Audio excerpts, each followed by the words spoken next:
Okay, thank you. Thanks very much. So I'm Bill Squadron. I'm president of OurEnergyPolicy.org and the Our Energy Policy Foundation. And I want to welcome and thank all of you for being here with us today as we enter this holiday season, that you took time out of your schedules to join us. I also want to thank my co-host, Andrew Shapiro, who I'll bring up here in a minute, and the New York City Fire Department for competing with his remarks. But we are particularly thrilled about today's event. As some of you know, our organization, which is both a digital organization and an organization that convenes people to engage in civil and substantive discussions about energy policy, has expanded this luncheon series this year. We were very fortunate to have Richard Kaufman here to my right kick that off a couple of months ago, and we're now extending and expanding it today and into next year. We're very appreciative of our first two sponsors of our luncheon series, Con Ed and US Grid, and I'm very grateful to those of you who I've been talking to for the past couple of months about joining that group. But we are particularly pleased about the group that's here today because it, more than I think I've ever seen, it represents a unrivaled mix of people who are devoted to energy policy and leaders in this field. And as some of you know, our energy policy was begun some years ago with the mission of being a nonpartisan organization which would facilitate dialogue among energy leaders representing all corners of the sector, from industry, from government, from nonprofit, from advocacy groups, from finance, from law, from academia, really representing all the different parts of the energy field, all the stakeholders. And if you look around the room today, I'm sure that this is not a gathering you see very often where people come together and can engage in questions, conversation, civil discussion about these issues that are so important to us, and really representing so many different points of view and so many of the different important pieces of the puzzle to solve our problems. And you know, what we do as an organization is not just bring people together, but we then are able to take that discussion, whether it happens online or in these live events, and communicate with policymakers in Washington, in state energy offices around the country, in municipal offices around the country, with the media, to make them aware of the conversation, aware of innovative ideas that come to the fore, aware of areas of consensus, the points of differentiation, to help them as they do their work on policy issues. And increasingly, Leslie, we're seeing that on Capitol Hill, we are getting a great deal of attention from members of Congress who really want to be aware of these discussions, put ideas and amendments and proposals and so forth out to the public to get feedback from experts and participants around the country. Those of you who haven't been to our site, it's up here behind me. I urge all of you to spend time with it. If you're not already a registered expert participant in the discussion, we welcome and urge you to do that, encourage that. I mean, here, for example, was a discussion we had recently that Congressman Upton hosted on energy security and the grid. And there you can see the software is all designed to let people engage in a civil and serious discussion. The only thing that we do online that is limiting is that we limit it to people who are energy professionals in the field. We don't see it as a wiki or a blog or something where anyone can kind of come and just voice their opinion of the day, but rather as a discussion among people who have a real commitment to helping address the issues that we face in the energy sector. And so to the degree that you're not involved on what we're doing online, we'll certainly follow up with you and hopefully get you participating in those discussions as well.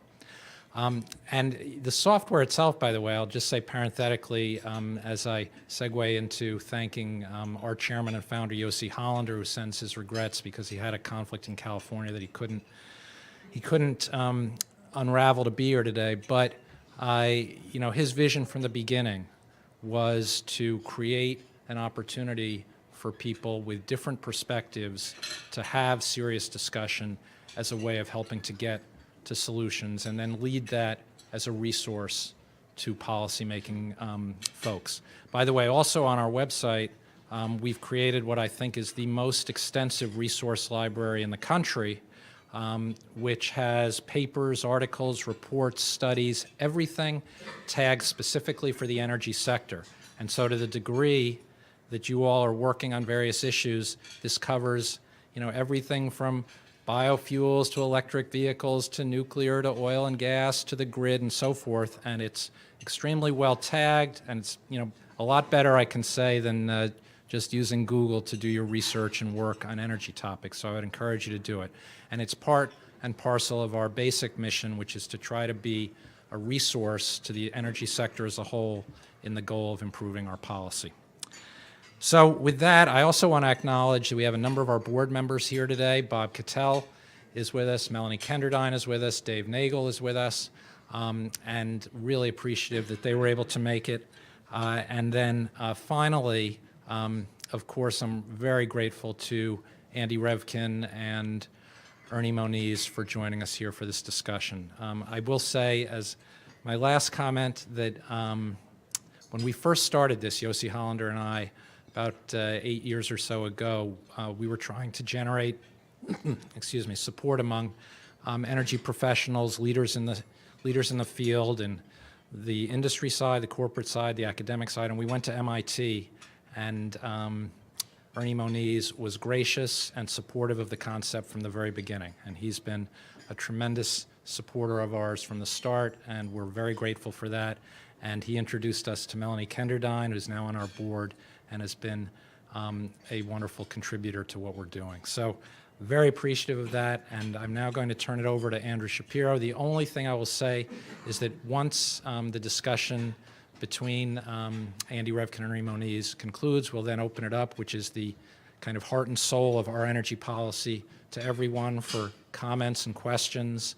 No speeches, but comments and questions, very, very welcome, because that really is at the very core of what we're all about. Andrew? Thank you, Bill. Hi, everyone. I'm Andrew Shapiro, founder of Broadscale Group. I know a lot of you in the room, and it's great to see you. Thank you for being here with us for this special lunch. As some of you know, I've been working for about 20 years in the energy sector, working on innovation, investment, and working with large corporates to help them find a path to a more innovative place. And I met Ernie Moniz in that work early on, about 2005, putting together an advisory board for a big company and a CEO, and I have to tell you, for about 5 years he was involved in that, and he was incredibly gracious with his time and his energy, not only for the company, but for my firm then, Green Order, and was always accessible and just a great person to work with.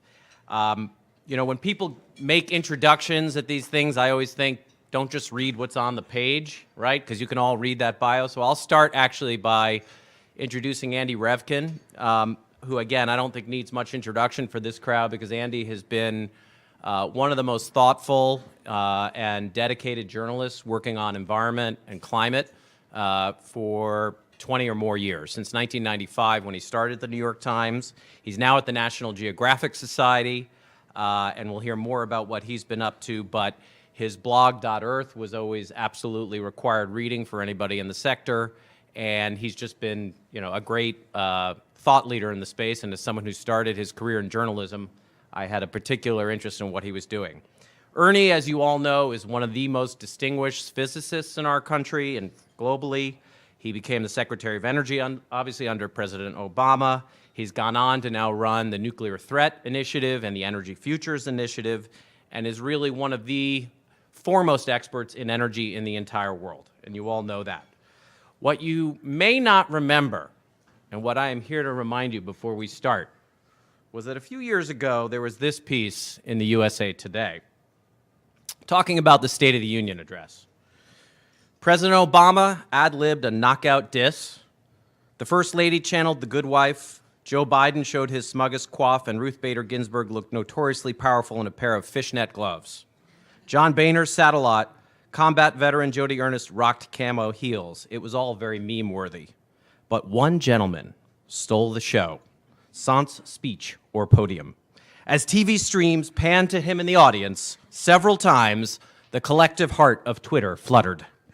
He is American nuclear physicist and current U.S. Secretary of Energy, Ernest Moniz, and he is a precious jewel.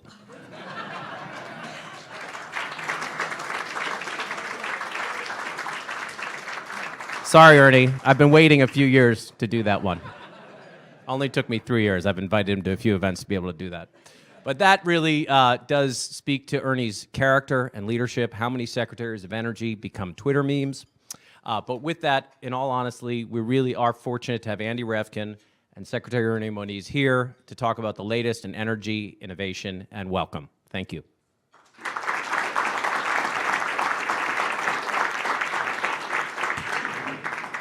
Right here, okay.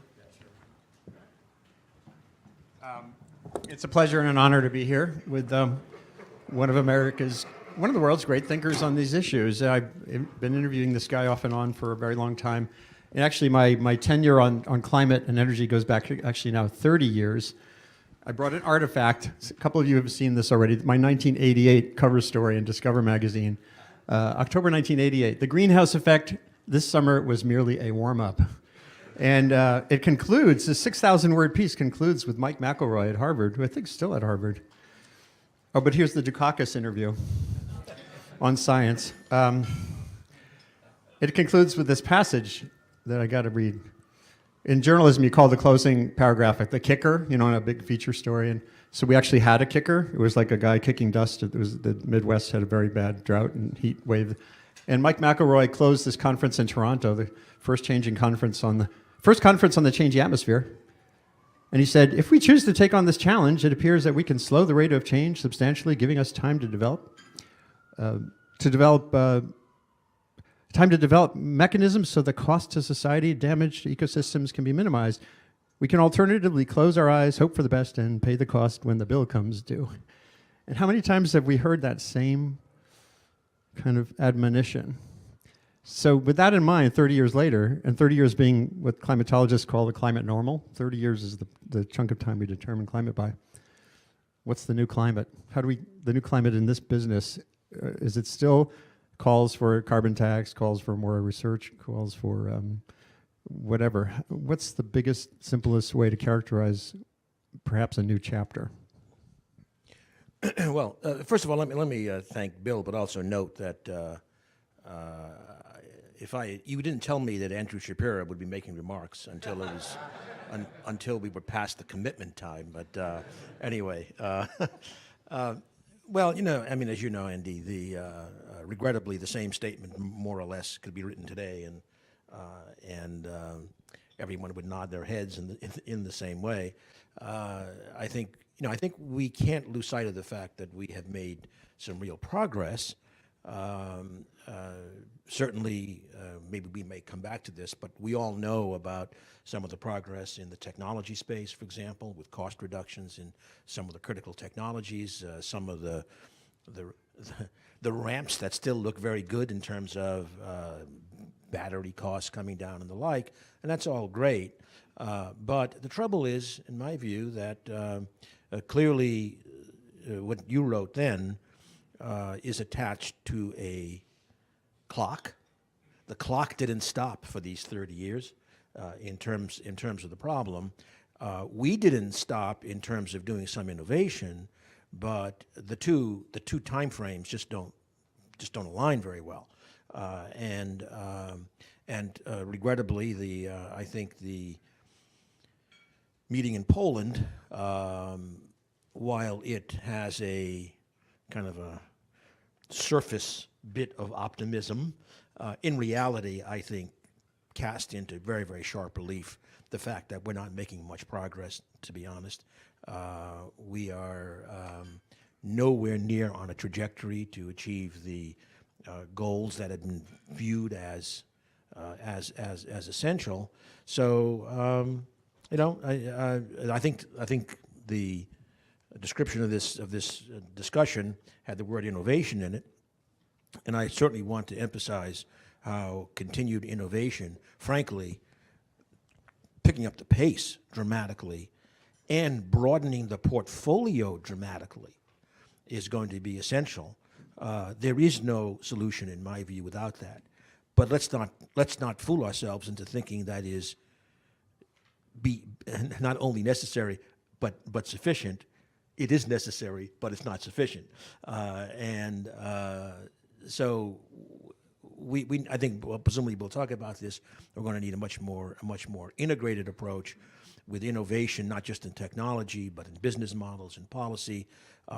We have no solution right now, in my view, for how we address the developing world economies, except for the happy talk that somehow wants to project that carbon emissions are the #1 priority for these developing countries. It's not. And so the question is, how are we going to help those countries in their economic development and at least minimize, if not stabilize and eventually reduce their emissions as well? So I think one of my issues is, look, we've got on what is sometimes characterized on the right. I'm not quite sure what the axis is of right and left, but on the right, quotes denial, which is frankly crazy. But I have to say, I'm also concerned about those who put forward glibly solutions that are just not possible. And I think it's time that we roll up our sleeves and do the real hard work of the blocking and tackling to be pragmatic and make real progress, domestically, of course, but also face up to the challenges we face that we have globally going forward. And how much of that, and I know we've had this conversation before, I think probably 2 or 3 times, but it's worth having it again. How much of that portfolio is in the public sector, meaning public investment in the basic science for the breakthrough in a battery chemistry frontier versus along that chain toward markets? Do you have your own sense of, has it been kind of distorted in a way by some of that happy talk? Well, I think first of all, I think the public sector has got an enormous role going forward, and in particular, let me say that solar, let's say solar energy, is obviously one of those arenas in which there's been tremendous progress, and the federal investments really going back basically to the Carter years, were very important in getting these to march from being a cost is no object NASA satellite technology to something that then began to have a presence in the energy system, and now it's come down to the frame. This may sound iconoclastic, but I would say now this is an area where the federal government's role in what I would call more the upstream side of the solar R&D is diminished by success. And there's still plenty of work in the private sector because there's competitive edges in terms of increased efficiency and the like to go on that way. And now I'm going to take a little bit of a leap, given the time constraints, that when I talked about broader portfolio, I think if you think about it, almost all of the discussion we hear and much of the state-level policies are fundamentally the electricity sector. Everybody loves to talk about the electricity sector. It is, I mean, rightfully so, in the sense that decarbonization of that sector is indeed a necessary requirement to reach deep decarbonization. And it's the sector in which we have, frankly, the most options present today to move there. That's in addition to demand-side management, energy efficiency, and the like. But, okay, let's now look at the numbers. The electricity sector in the United States and in other countries typically would be in the 25 to 30% range for emissions. What about the other sectors? Industry, process heat and industry, heavy-duty transportation. Light-duty vehicles, okay, we can see in principle a shot towards electrifying light-duty vehicles pretty effectively, although the scale of introduction is way, way behind that, which would have an enormous impact. But heavy-duty transportation, air transport, we all know buildings where we can see huge opportunities to electrify in principle. But I don't know about you, but I live in a 130-year-old house, and it's probably going to be around another 100 years, et cetera. Actually, mine is pretty close to the same. Yeah, okay. In the Hudson Valley, and Yeah. oil is our big oil heat is our biggest issue. Yeah. So anyway, so when I say broaden the portfolio, what I'm really implying is it's time that we give a lot more effort, and here is where I think the public investments probably should be reweighted more strongly, is these hard to decarbonize sectors. I mean, we're talking about 2/3 or more of the emissions in those sectors. That's kind of what I was referring to with Happy Talk as well. And to be honest, and there are many people here engaged in this, or several people at least, I think even after we do that, it's not enough until we add large-scale carbon management. Because we just aren't going to get there in time by doing these various sectoral activities, and we can talk about what that might entail. But I think that's the agenda for the technology innovation. As I said earlier, however, that is a necessary but also not sufficient way of getting all this to happen in time. It's all a question of time. I think it's going to happen, but we have a clock ticking, especially because of CO2. I don't want to denigrate, quite the contrary. I want to actually elevate the importance of addressing the other greenhouse gases, where I think we got lots of opportunity for quick hits.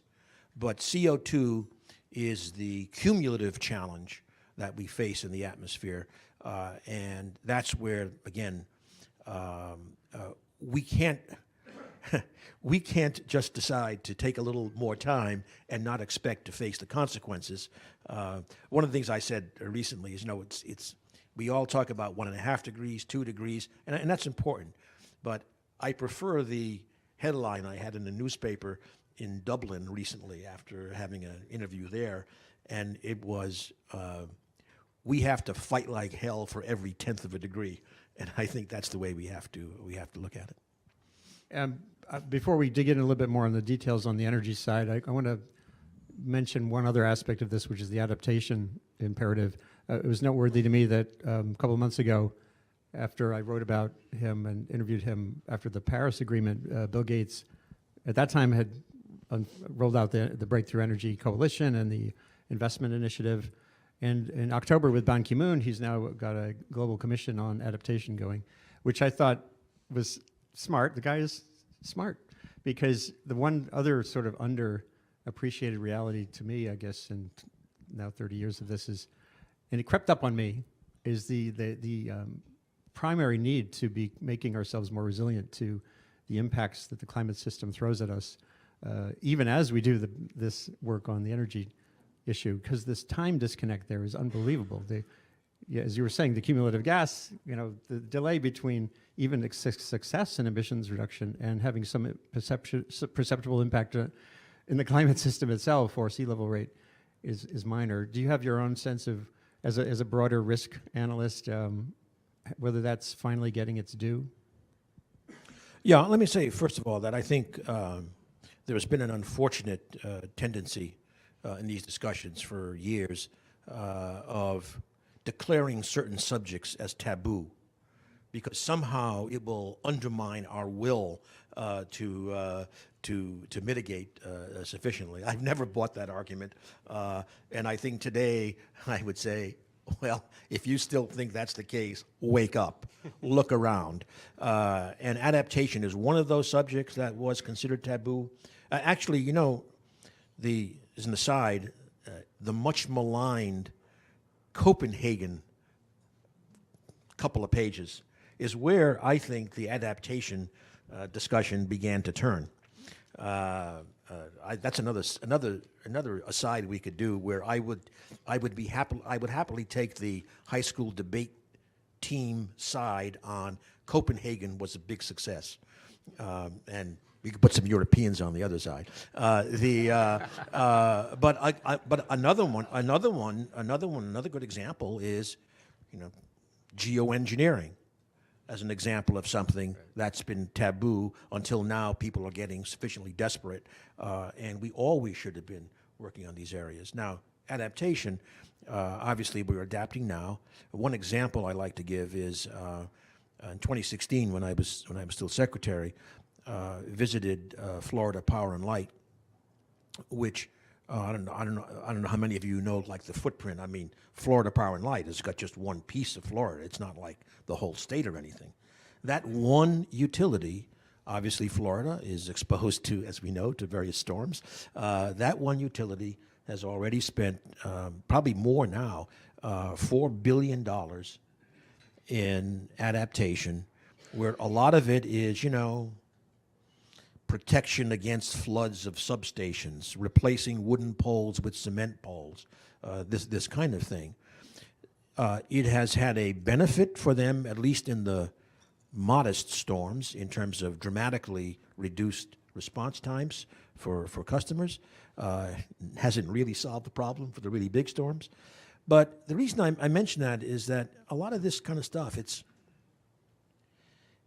it's not the most productive way of using that capital, but it's necessary, as opposed to the mitigation, which I think can lead to much better kind of net economic outcomes in the long term. And I think that's the issue. Look, again, I'll raise another issue that is unfortunate, in my view. The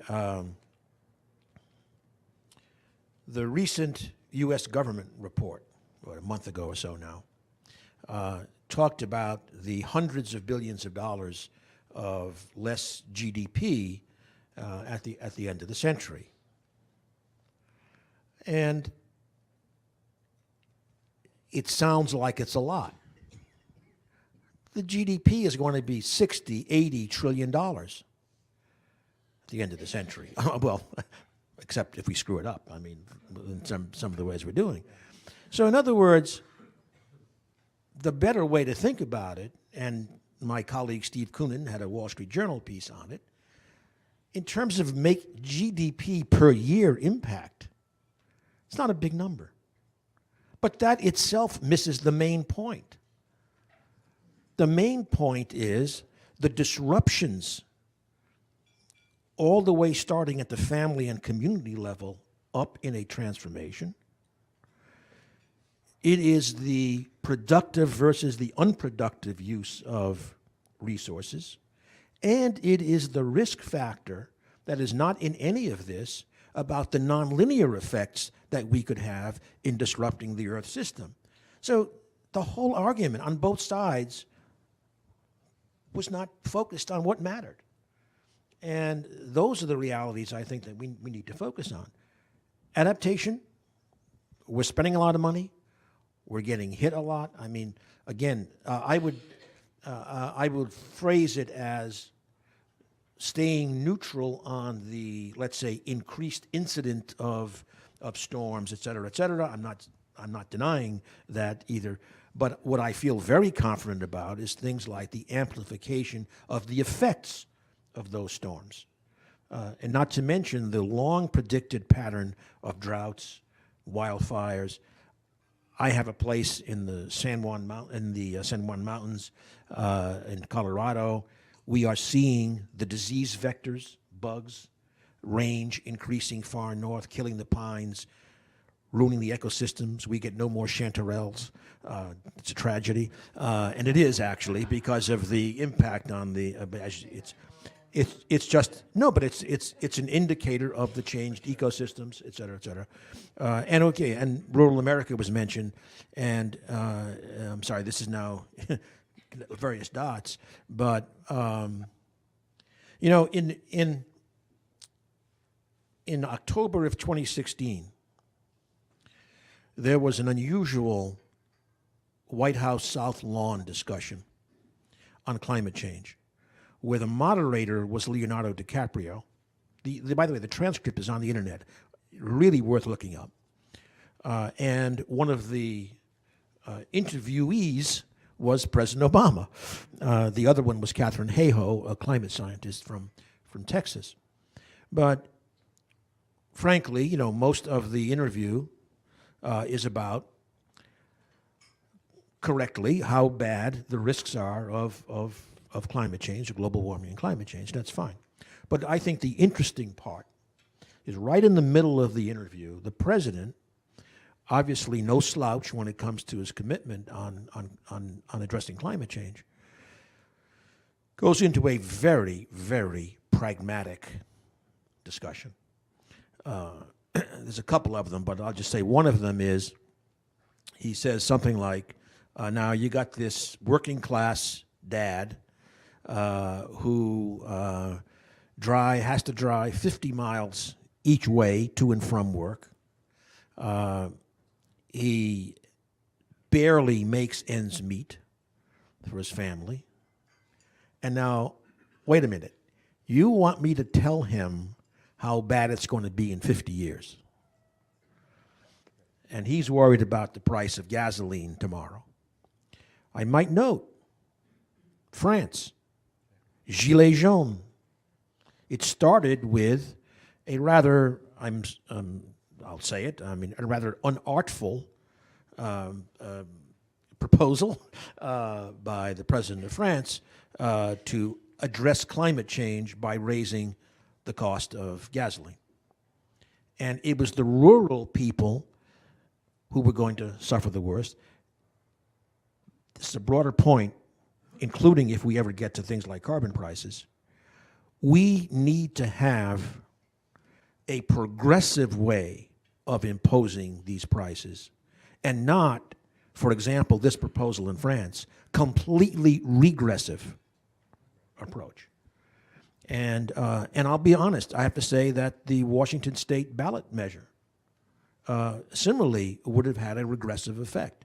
So we've got to start talking seriously about not only top down but bottom up, because if we don't address the urban-rural issues, if we don't address the socioeconomic issues, we will continue to have fierce headwinds politically in getting where we want to go in terms of addressing climate change.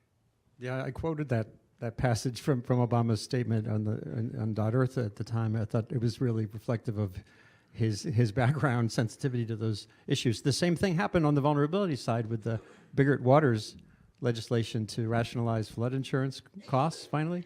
And what I thought was amazing when it happened was it was bipartisan. The most polarized Congress ever got signed by the president, a bill to basically salvage the federal flood insurance policy program by raising the price of insurance, and everyone, Republican and Democratic homeowners, all got on the phones to their legislatures, and it got rolled back. Yeah. And this is the same issue, which I think speaks to this need for innovation and policy too. I think it's not all technologies where the innovation is needed. Can I just jump in and say that I think personally, going back to this earlier statement about the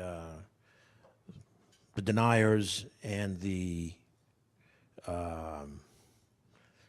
magical solutions side of this unclear spectrum, I firmly believe that if we take a much more pragmatic and integrated approach, including the issues we just discussed, we will have a much better chance of a bipartisan approach.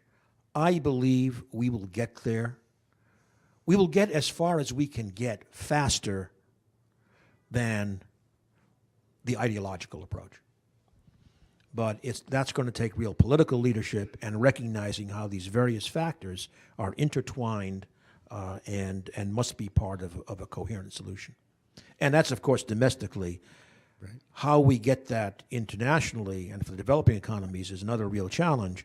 Certainly, the famous $100 billion for the developing world is, shall we say, more than a factor of 10 short at the moment. Right. And ultimately, we're going to have to figure out a way.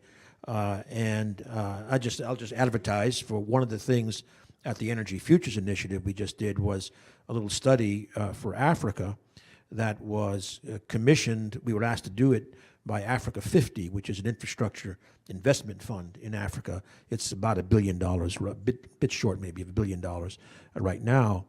And what we were asked to do was to really look at the issues of how the tremendous natural gas finds in Africa could be employed beyond just being the source of LNG exports, but also used in terms of domestic economic development, which when you recognize that Africa today has nearly half of its electricity from coal and oil, you can understand there may be a story there like our own domestic story of displacing some of that or displacing some of the new coal that the Chinese are very happy to fund going forward. And so, you know, this is not viewed as popular in all sectors in all corners of the discussion. But to me, this is the realistic way that we're going to get to where we want to get eventually by being pragmatic and understanding that we have to have all of these factors included in the discussion. Is there any role in that arena for that model that that emerged under President Bush and that your administration followed up on, the Major Economies Forum? There were different names. I can't remember who had which name for it, but it was where the 85% emitters got together to work on some of these bigger meta issues. Well, I think when it's renamed by the current administration, it'll be the greatest deal ever. Not the greenest deal. So let's work on it. Right. But it's kind of like the big economies. Well, getting look, serious look. about- Obviously, this ultimately is about the OECD countries figuring out a way of doing this, I had my own fairy tales, okay. We mentioned progressive, regressive. One might say with some irony, although I don't think so, because these are, you know, again, pragmatic people, George Shultz, Jim Baker, Hank Paulson, et cetera. Their tax and dividend plan is an example of something that is explicitly progressive and in going forward. And frankly, it's three pillars of a carbon charge in the vicinity of the social cost of carbon, of a dividend approach to make it progressive, of elimination of other incentives and some regulation to make it appeal to, quotes, less government, I think are all good elements.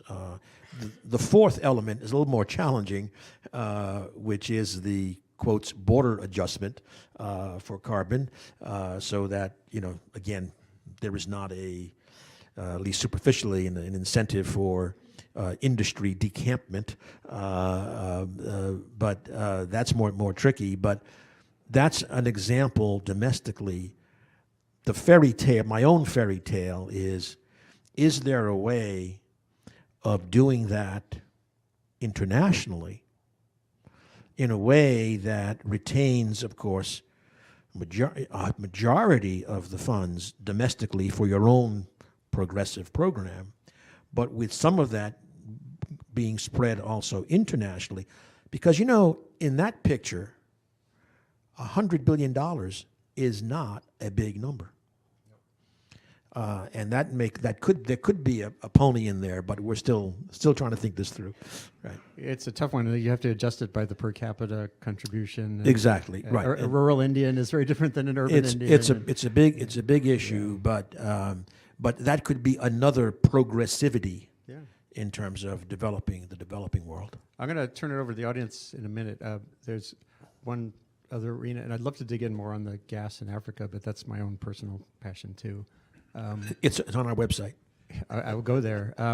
But it's about, is it too late for nuclear to become a realistic option again? I mean, Union of Concerned Scientists has kind of turned their tide toward some support, but you think about how many factors have been put in the way of of an expansion of nuclear, including abundant natural gas, let alone the the costs and everything. Is it too late for nuclear to play a role bigger than it is now? No, I don't think so.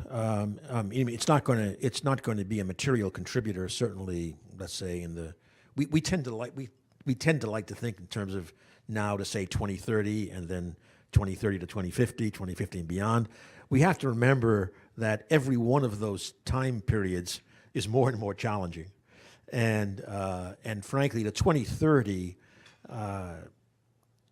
We got to get there with what we see in front of us. Obviously, continued cost reduction. Continued cost reduction in batteries is an example of something that certainly is very important. It's not the solution to everything, as some people seem to think. But the 2030, it's pretty much these technologies we see. A lot of it will come from electricity and efficiency, as I said earlier. Even though we got to start working real hard on those other sectors. But beyond 2030 is a time frame. 2030 to 2050 is a time frame when nuclear could be somewhat resurgent.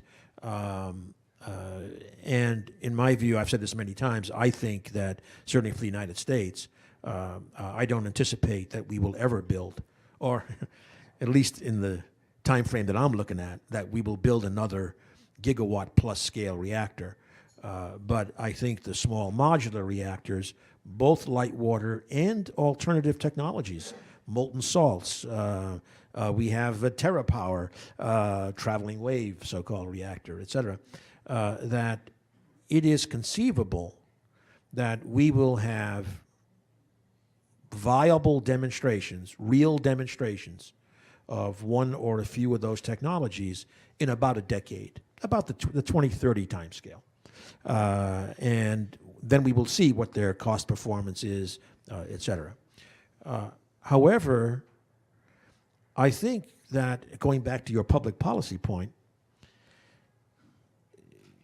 I think by demonstration, there has not been an issue with several of these companies getting support at the, let me call it, the $100 million scale, and make tremendous progress.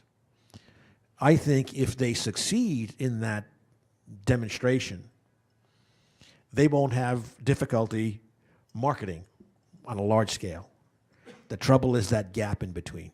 And they all have this gap in between the billion-dollar scale, let's say, maybe times 2 or 3, that is required there. I think private investment maybe can rise to that challenge, but frankly, I think the government has to incentivize this, and I think a key issue is that we can't forget that a major part of the cost proposition of these modular reactors is the ability to get enough of an order book to set up a real production line and get all the benefits of a manufacturing environment, including workforce, et cetera. Look, right now,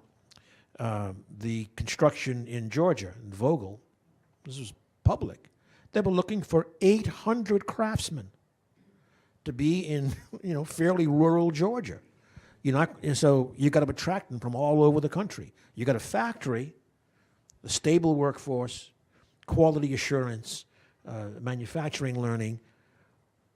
So who is going to make the order for the first 10 or 20? I don't see anything other than the federal government deciding that it will do that. 10, 50 to 100 megawatt reactors for various applications. And then I think with something like a PPA, roughly speaking, for the first 10 or 20 reactors, I would think would look a lot more attractive to the private investment firms. So I think that's the kind of thinking that we need to do, and really move forward. Another area, by the way, where the it's hard without a carbon price, but I think, the whole area of various forms of carbon capture, utilization, and sequestration have not gone anywhere near as they need to.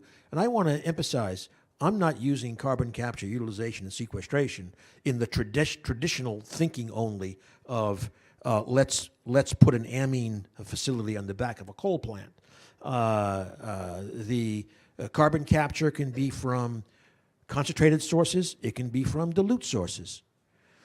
Utilization, we've made no serious progress on large-scale commodity utilization of CO2. Big scientific challenges that we need to address. Sequestration could be geological, it could be biological sequestration in various forms, including land use, modified plants. You could go on and on and on. So this is also an example of the portfolio rebalancing that we need in terms of an enormous potential payoff, not tomorrow, but down the road.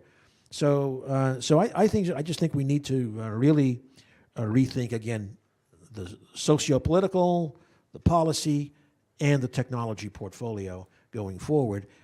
Government has to take a major role, but again, I try to go back and do the do loop on this argument and I think that if we take a pragmatic view about all of this, with all of these factors, that's the best chance in turn of getting the government deeply engaged. I'll just say one last thing on that, Andy. That there was a reminder that the current administration put forward 2 horrible budgets in terms of support for energy R&D, and it's not up in big neon lights Congress bipartisan support for climate change, but it was bipartisan support for the innovation agenda. And so again, I think there are a bunch of tools there that we can use, but we're not going to get there with extreme views on either side. And now we will go to the floor. All right. I'm going to moderate questions from here. A reminder from our friends at OEP, please try to keep your questions succinct. We welcome statements, but keep them brief. And we welcome questions both for Secretary Moniz and for Mr. Revkin. We're going to start in the back. Please just give us your name, if you would, and any affiliation if you'd like to. That looks... Wes Clark. I have an energy company. Mr. Secretary, tell us a little about... Right. Tell us about ARPA-E. I mean, you mentioned the technology, but what's really coming out of it? The last time I checked in it, when you were still a secretary, a lot of it was on biofuels. And a lot of it was like 4th-generation biofuels. What's there that we could look forward to that would really give us a boost into the next generation of energy or energy transmission? Well, first of all, General, I think the portfolio is certainly much broader than biofuels. They certainly have had advanced biofuel investments, but first of all, I think I always want to say that the ARPA-E is now a 8-year-old program, roughly speaking, and within another 8 years or so, we should be able to be looking at the real metrics. What has scaled to make an appreciable impact? Because 15, 20 years is much more the kind of typical gestation for these technologies as far as deployment. But if you look at intermediate metrics, including battery companies, solar,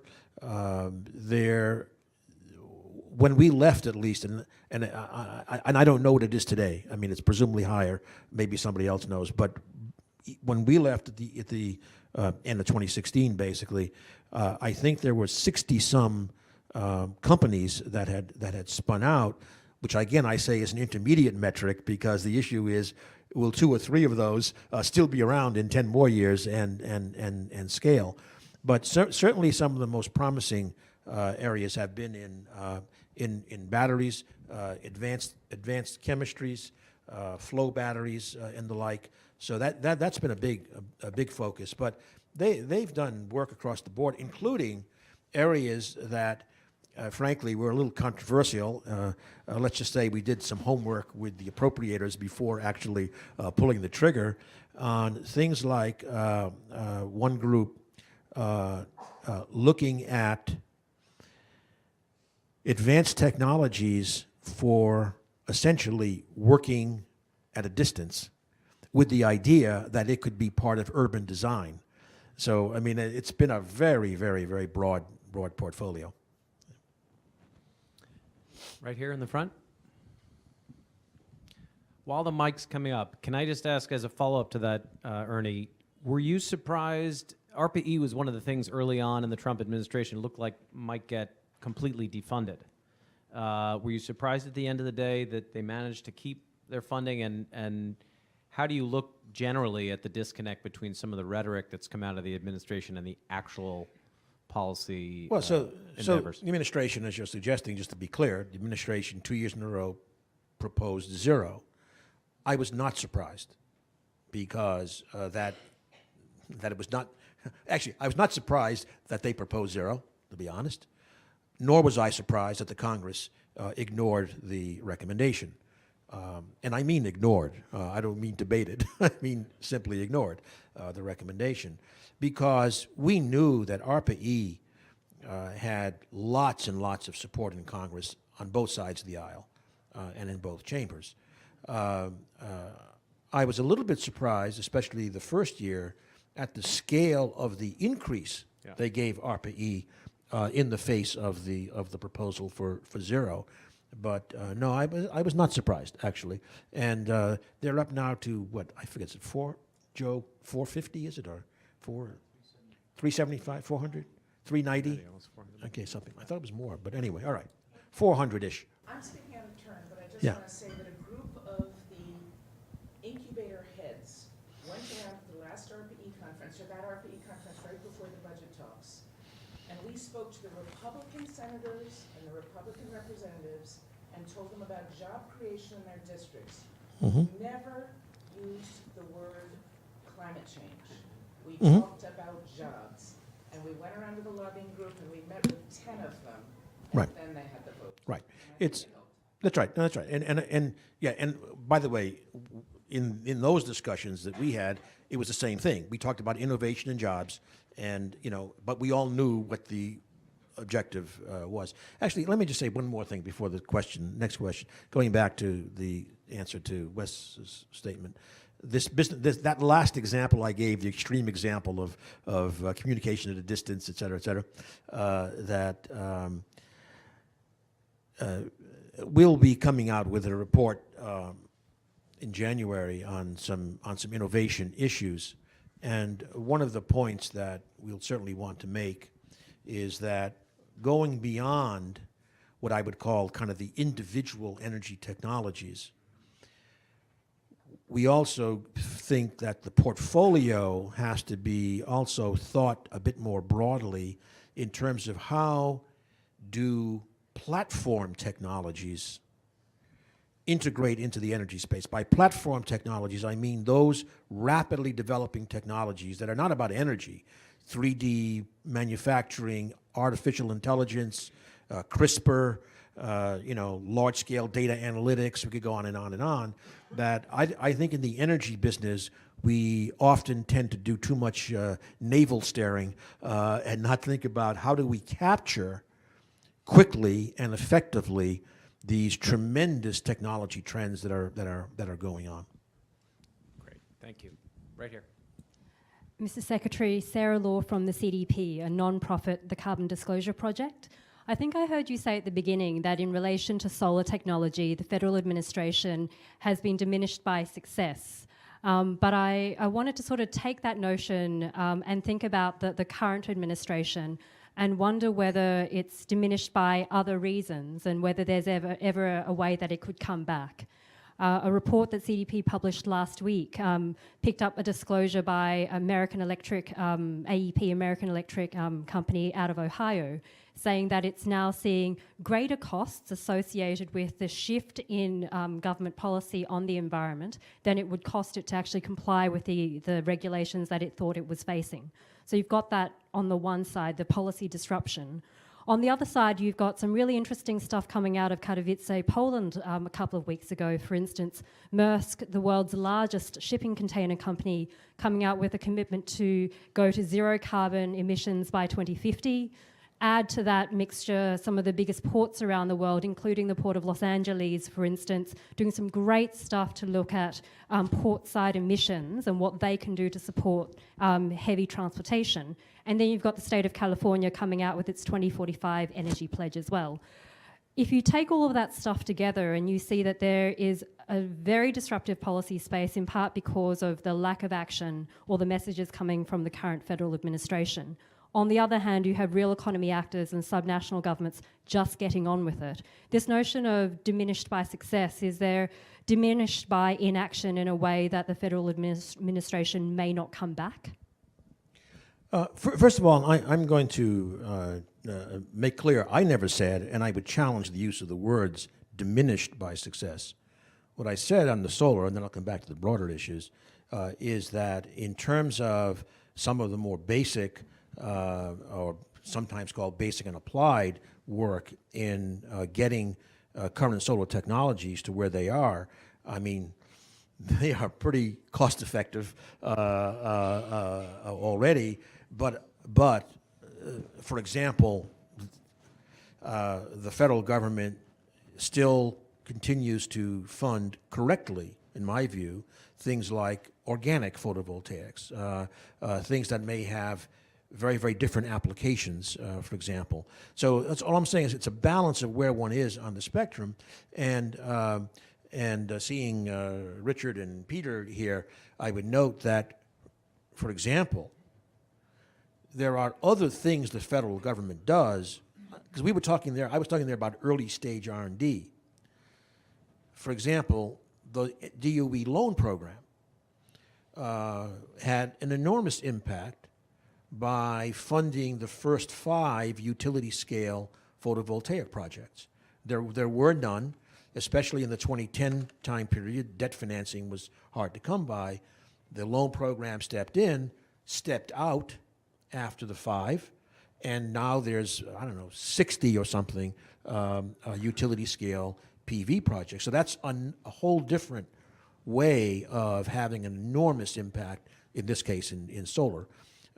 So that's one point.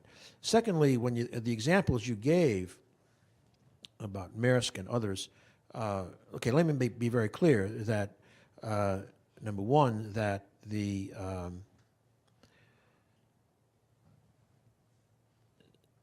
when President Trump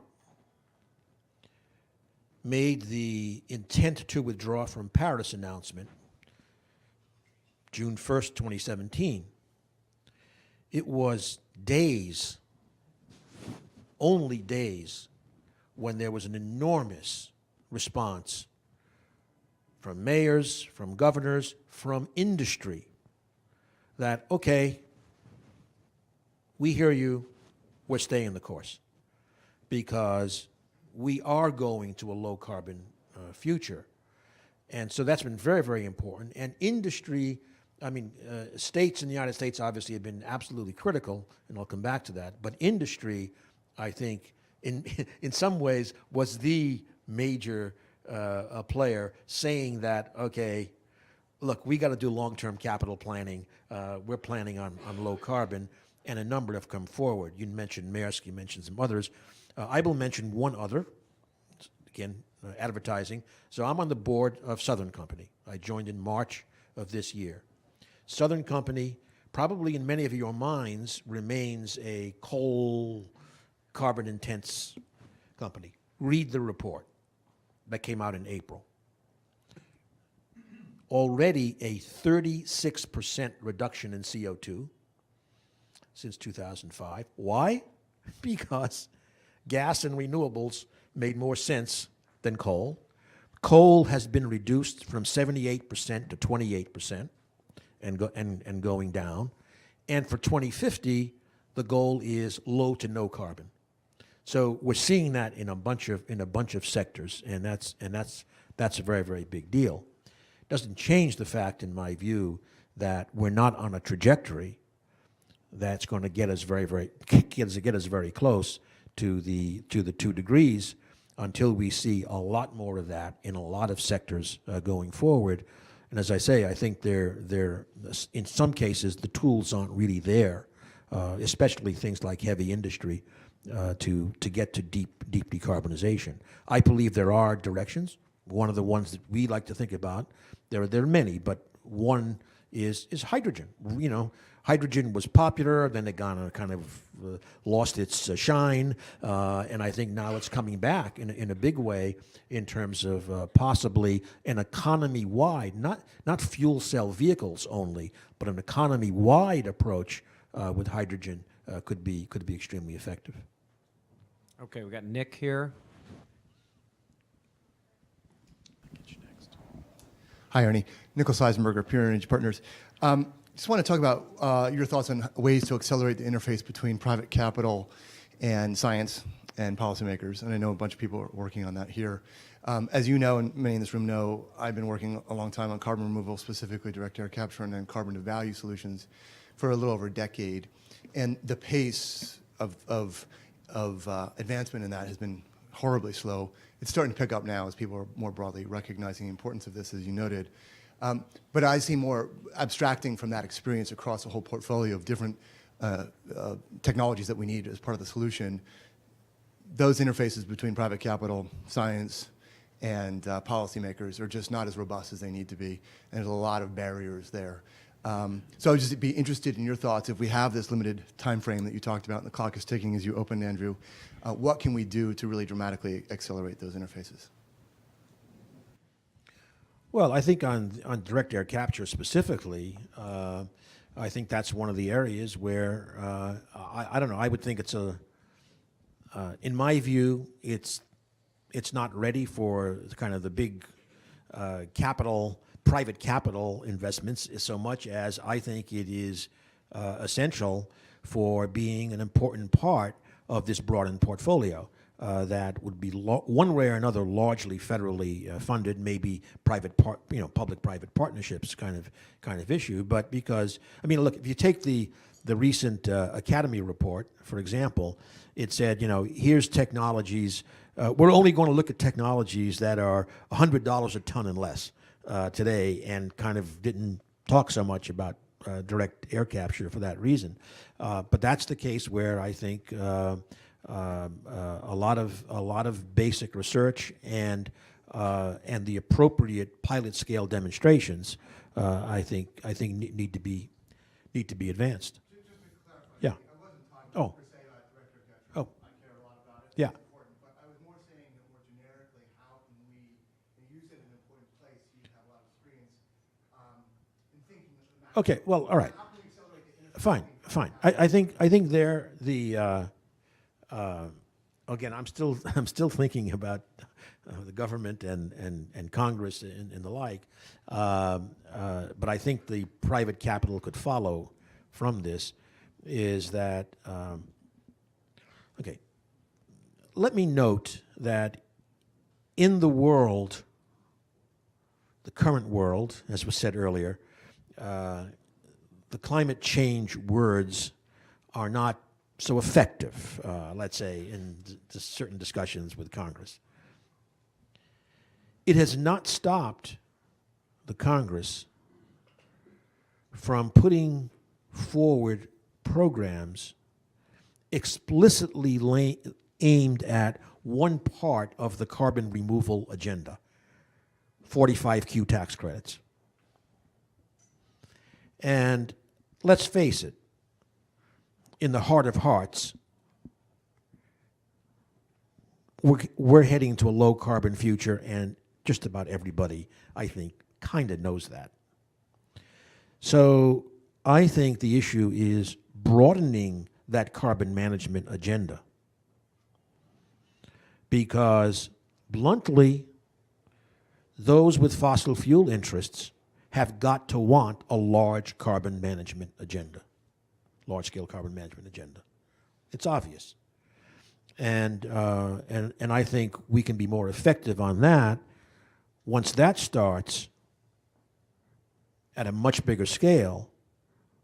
Then I think the private capital can see the opportunities to move it forward. Of course, some of those are very expensive in terms of carbon per ton. Some, like in the land use, broadly speaking, land use agenda, can be inexpensive. The only question is, do they work, and what is their permanence? Although, as another aside, I think we should not underestimate the potential value of large-scale approaches that may not be permanent, but if they buy you a century, and then the other things can come along to manage down the road, that can also be important. So I think we've been a little bit too narrow in our thinking about this whole agenda. But I think the large-scale carbon management agenda could be one with very, very broad appeal that could unleash that kind of interaction. Can I just add one little element in there, though? I still feel that when you look at the public investment in basic R&D in these arenas, as I wrote about in 2006, and from then on, when you compare it to, say, our national security basic R&D, $80 billion a year, national security R&D, I think that's right, $2 billion more or less for all energy R&D, 2 or 3 billion. I think health got up to 30 or 40 billion a year. And so this is still a snooze to us as a society. And there's no integration of the security question with energy abundance. And I think, is there a conversation to have about, if we had a broader argument, as you were saying, broaden the definition of security to include energy security, could there be a way to shift some of that overall matrix in ways that would boost this arena? Well, look, for sure, energy security has got to be viewed as one of the pillars, I think, of the broader discussion going forward. I would just note that in... I guess I'm including the climate and energy security together as a disruptor. Yeah, and so in another thing I would urge you to look up, the G7 energy security principles that were put forward in 2014. What happened was that early 2014 was the Russian incursion in Ukraine, Crimea, et cetera. And President Obama then stimulated a special meeting of the G7 heads of state. Okay, I'll tell you more than you want to know, but maybe historically interesting. It turned out that in March of 2014, there was already scheduled the third nuclear security summit in The Hague. And the security summit brought together almost 50 heads of state, including all the G7. So then the president, this has not been written, so you're hearing something new here. So the president then called a side meeting because of the month earlier actions, and the action was taken that the energy ministers of the G7 plus EU would meet in Rome, because Rome was then the president of the G7, and devise a, quote, modern set of energy security principles. And that was done, and then the G7 leaders adopted it in June at their regular meeting. My point in bringing that up is that those principles, in addition to having the traditional, diversity of supply and petroleum reserves and the like, also made the link explicit to clean energy and climate. Because, for example, renewable fuels are pretty secure, as long as the wind keeps blowing, at least, et cetera. And so that linkage is explicit in those principles. By the way, I might say to Bill that your introduction, you highlighted actually my good friend Fred Upton's, I guess, discussion here on energy security. I just note that Fred, he was a great guy. I mean, again, bipartisan across the aisle, working with Congressman Upton was a pleasure.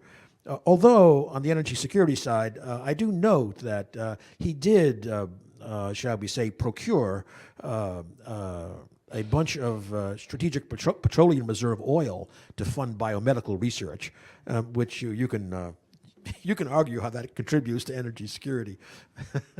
All right, we have time for a couple more questions. You had one here, and then I'm going to go to Rob. So try to make these quick, please. Leslie Pelty-Guzman with Gas Vista, a global gas consultancy. You mentioned gas with the example of Africa, and I agree it can be a very pragmatic solution, especially when it displaces coal, as long as we can deal with methane and leakage. And the government, the US government, currently has many different initiatives to promote America's energy dominance through the Treasury, the State Department, USTDA, many good initiatives worldwide. But do you think there could be a backlash, a potential backlash, with having an association between gas, LNG, and the US, and with allies or potential importing countries seeing the US as a seller, and because the US wants to sell more gas? Do you think there could be a potential foreign policy barrier with this approach? Thank you. Well, I mean, in terms of the barriers, I think I'm not going to go there in terms of the entire trade relationships that it's a lot broader than gas that are creating many challenges.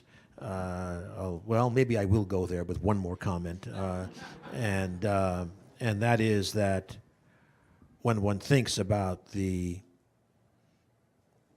America's geopolitical standing and geopolitical strength, there are many pillars to that, including alliances and financial institutions and the like. But trade relationships, I would argue, have been one of those essential geopolitical pillars, and that is, shall we say, in a confused state at the moment. Now, as are all the others. See, I didn't say anything, did I, in that subject? But on the LNG specifically, I think the important thing is that clearly with the continuing construction of liquefaction plants in the United States, and what appears to be a probable kind of second round of that in the coming decade, that the United States, probably principally along with Qatar and Australia, are going to be huge players in creating what's already developing, but a much more liquid market in gas. That's already had very substantial impacts on the cost structures for Europe and for Asia, and so I think this is all going to go in the direction of sustaining natural gas as a important contributor for at least a couple of decades in lowering carbon emissions, in addition to the kind of economic impacts it can have. We mentioned Africa earlier. But for the longer term, I mean, if we start getting towards really deep decarbonization, then clearly direct natural gas combustion is going to have to give way to something. It could be carbon capture. It could be that still carbon capture, but it also could be that natural gas also becomes one of the two major feedstock lines for a hydrogen economy, for example. It still requires carbon capture, but carbon capture there is relatively inexpensive. And then there's the third issue I would just mention, and that is that if we are getting to, and I think we will get to, certainly a very substantially increased role for solar and wind and batteries in the electricity system, I still have a hard time thinking of that as the answer in and of itself, because we've got to get real. So getting real is, I'll say, again, we're doing a project at the Energy Futures Initiative. We're looking at California. Without getting into too much detail, but getting real means things like actually looking at data. And looking at data in 2017, for example, hour by hour for the whole year, 8,560 data points for actual solar capacity and actual wind capacity. And when you look at that, you see that it's going to be great to have storage for 6 hours to move things around during the day. But what are you going to do for the 10 days in a row where there was no wind in California? What are you going to do when it's large, when you realize that both solar and wind have a summer production roughly 2.5 times that of winter production? They don't complement each other, they reinforce each other. What are you going to do about seasonal storage, et cetera, besides innovate? So one way or another, I believe one is going to have a fuel in the system. Fuel is called storage. But we're going to have to manage that fuel to be low to no carbon. So those are the kinds of things that I think are the real discussions we've got to have, data-driven, and the challenges and the answers are probably going to look very different in different regions, different renewable resources at a minimum. And by the way, another thing that, I would say our theme for, let's say, 2030 and beyond. Up to 2030, you can be arrogant. But after 2030, humility is the theme. Because we have no clue how the system is going to evolve in that time period. Not to mention, by the way, that especially if we don't succeed with the mitigation agenda, I remind you, those renewable resources have got something to do with the weather, which may be changing a lot. So there's so many uncertainties. This idea that I know the answer with my favorite technology is nonsense. We need as much optionality, as much flexibility as we can muster in terms of the tools to devise regional solutions that are very, very low carbon. And those words you just mentioned, adaptability, security, resilience, those are all nonpartisan. Yep. Rob? Thanks, Andrew. Rob Watson with EcoHub LLC. We can recycle 95% of the material in the waste stream into consumer products and energy, including elemental hydrogen. And I wanted to thank Bill and Andrew for a fantastic and important event today and a fascinating conversation with Andy and you, Mr. Secretary. We've heard a lot about the Green New Deal, and it seems to potentially check a lot of the boxes that you've talked about. So I'm curious whether you would put it into the pragmatic action bucket or the magical thinking bucket, and if in the latter, what would you recommend to put it more in the former? Well, I think we don't know enough. I certainly don't know enough, and I don't think any of us knows enough yet in terms of what the energy solutions would look like. What I'm saying is that, well, I've spent the last hour discussing what I think has to be in that bucket. That is the Green Deal. Now, there is another issue, though, that is, again, I'm not entirely clear, and I think there's a lot of definition still left to do. on this, but I think there is a tendency or a pressure towards also thinking of this not as simply an energy climate deal, but a broad, let's say, progressive deal. Single payer systems, et cetera, et cetera. I'm not arguing against any of those individually. I do think that we should be focused on the energy deal, the healthcare deal, et cetera. Bringing them all together, if that's the way it goes, I think will make it hard to get anything done, to be honest. Okay, this gentleman over here.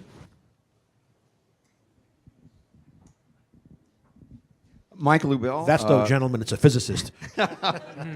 You said worse about me, Professor of Physics at CCNY, also one of the OEP topic directors. I'm going to give you a few dots, and I'd like you to connect them. Number one, there's a political divide, partisan divide on climate change. Democrats, almost 100%, believe in it. More than half the Republicans don't. I'm talking about the population. Number two, rural-urban divide. What we see is migration from rural areas to urban areas or suburban. That reinforces what is happening in future elections, I think, in the Senate, with Republicans being able to dominate probably for more easily for the foreseeable future. You were very successful. You had 4 years with the Republican Congress. How did you do it with these issues confronting you? Because I watched some of it, and it was quite remarkable. I wonder whether you could share that with people. Well,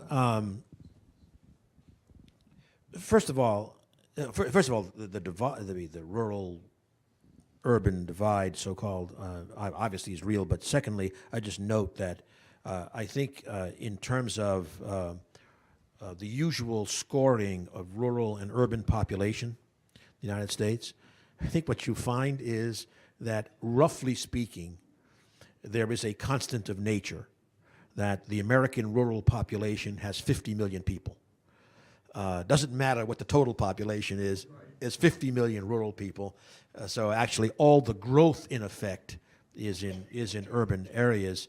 And that is something which, of course, I guess going back to Andrew Shapiro's outrageous State of the Union comments, and the founding fathers did not envision, I think, this huge demographic shift between rural and urban, and so it does pose governance challenges for the future. But that's not for us to discuss. I think that I would argue that there is no fundamental reason for urban-rural being equivalent to Democratic-Republican divide, and I think it is just as it is incumbent on the Democrats to get more creative and reach out and support rural communities. Same way for the Republicans, it's about reaching out and understanding better their appeal in urban environments. So I think it's just unhealthy to have the divide in this way, and we see how it spills over to everything, but that's a separate issue. In terms of your statement that I was somewhat successful in reaching across the aisle, and I think I was. And I think a large part of that was, frankly, being candid and data-driven. I think, I tried certainly to just kind of tell the truth and have it be based in sound reality. And I just think that's what we need to do. And that's where I think, in many dimensions, retreat to ideological corners is really bad in all these dimensions. Certainly in the sense of getting something done. I mean, now it's considered to be a miracle when anything gets done. Maybe we'll get the criminal justice reform. Terrific. I mean, that's great. But we should be having that every month, some kind of serious progress. So I think that's part of my view of what's pragmatic. You know, you're just talking about the real challenge. I don't think the divide on climate, quote, science is a millimeter thick, because come on, usually the statement is, I don't believe in climate science. By the way, I'm not a scientist. Well, what the hell does that mean, right? So you know, I think even there, you know, I think what we should be emphasizing for the political debate is the fact, and I say fact, that the case for requiring very prudent action in addressing global warming and climate change is I think, just incontrovertible on the facts, including the anthropogenic driver. But then everybody has to understand, reaching condominium on that is not agreeing to a program in response. Now that's the political process. What do we do? How much do we do? How fast do we do it? Recognizing that carbon, as important as it is, and it's an overarching challenge for us, it's not the only problem. Let's go back to Obama's blue-collar worker who was worried about some other things, quite appropriately. And that may talk also to your rural, urban. So I think I think it's, quotes, simple, but it doesn't seem to be common. Folks, this is an incredibly rich discussion, but we are out of time. And so OEP has asked me, because they are data-driven, fill out the cards in front of you, please, with feedback so they can know more about your thoughts on today's discussion. Please join me in thanking Ernie Moniz and Andy Revkin.